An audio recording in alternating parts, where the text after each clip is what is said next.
Welcome, this is AQA AS Physics Unit 1 past paper. This is for June 2013, double check that. And this is question 1, so the first question. Now, we're given this this calcium ion. We're told that 2 electrons have been removed, okay? So, hopefully I don't need to write that down for you. You can remember that. So what we're asked to find is the number of protons, neutrons and electrons in this ion. Now it's key to remember that the 2 electrons have been removed. But we're going to start as though we weren't told that. Okay, so the bottom number tells you your proton number, and the top number, the number above this Ca, which is the how calcium is denoted in the periodic table. The numbers above that is what we call the atomic mass. That's the number of protons and neutrons in the atom. So obviously therefore the difference between them must be the number of neutrons. So the proton, as I said, that's the number on the bottom, so we could just read that off, that is 20. The neutrons, well, we said that's the difference between the number at the top and the number at the bottom, which is obviously 28. Electrons. Now normally if this was a standard calcium atom of 4820, 48 being atomic mass, then we would say the number of protons is equal to the number of electrons, because obviously standard physics dictates they would cancel the charges out and the atom would become neutral. But because 2 electrons have been removed, we reduce that number by 2. So therefore we're left with 8 electrons.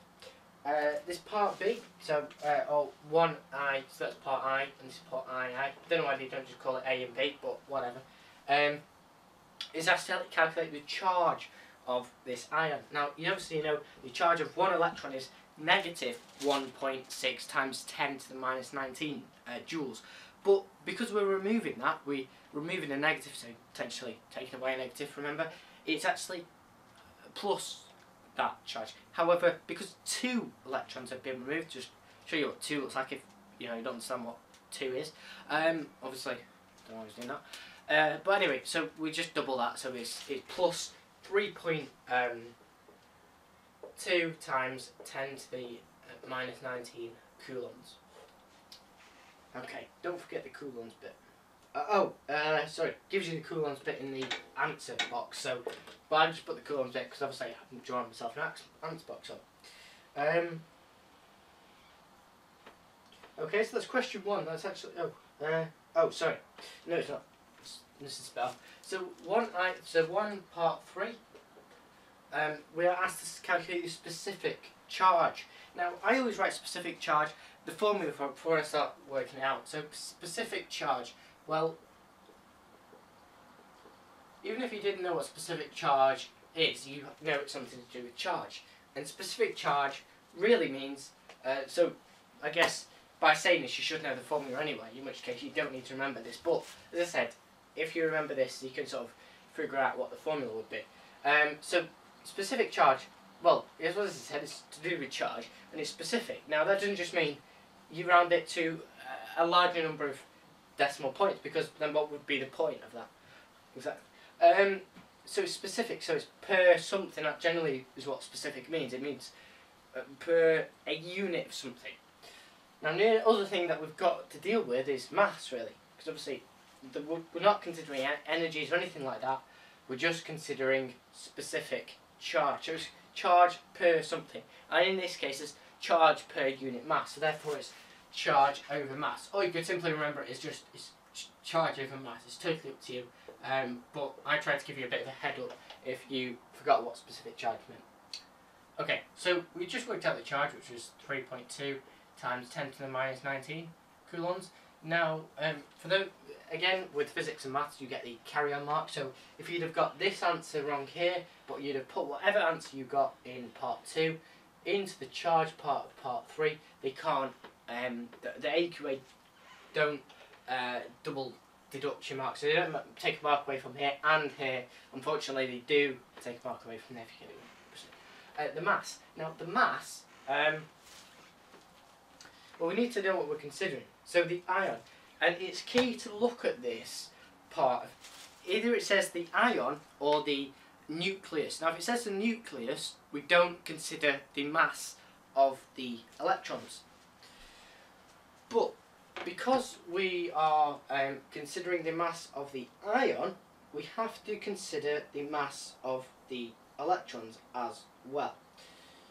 So, the first thing obviously we're going to do on the bottom is, I'm going to split, instead of writing just an answer for the total mass, I'm going to show you how we get to that answer for this thing. Let's make... Sorry, one sec. I just get this mark scheme to make sure I'm doing it. So the first thing we need to do is calculate the mass of the total mass of the neutrons and the protons. Now, you could either write 20, because the neutrons and the protons have a very similar mass of 1.67, and one of them is 1.675, which I think is the proton, and the neutron is 1.673, both being times 10 to the minus 27, of course, kilograms.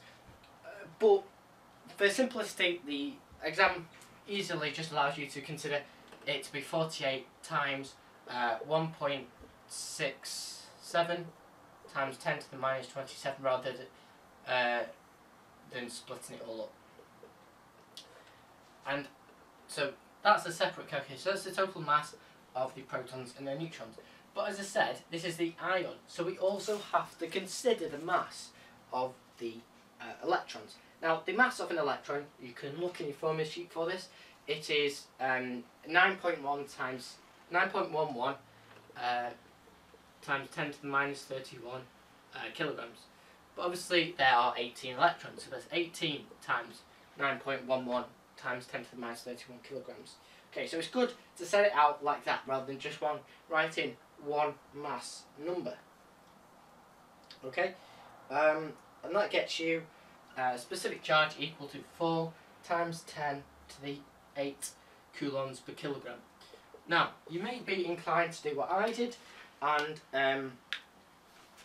well, when I first attempted this exam, I didn't read it properly, that's why I've kind of highlighted this bit here.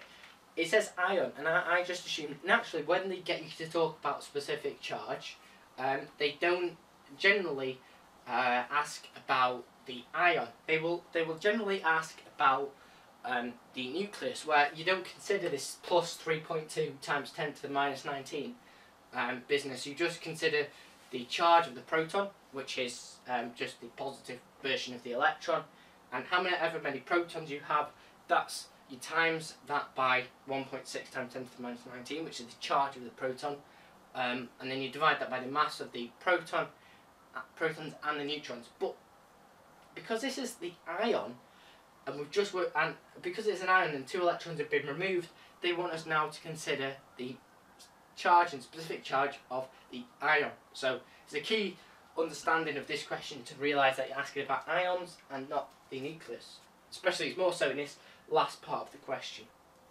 Okay, so it's really just, this question was just on testing your understanding of what an ion was, and getting you to test your knowledge that you remember what this specific charge formula is. As I said, that's all fairly standard stuff. If you get these topics, there's nothing tricky about them at all, but I try to give you a bit of an overview in case you didn't know how you come up with specific charge formula. But as I said, that's on a topic video somewhere, I think, so as I said, if you don't get that, please do check that video out. But thanks for watching, and we'll see you in question 2, hopefully. So hopefully, you might have had enough, but yeah.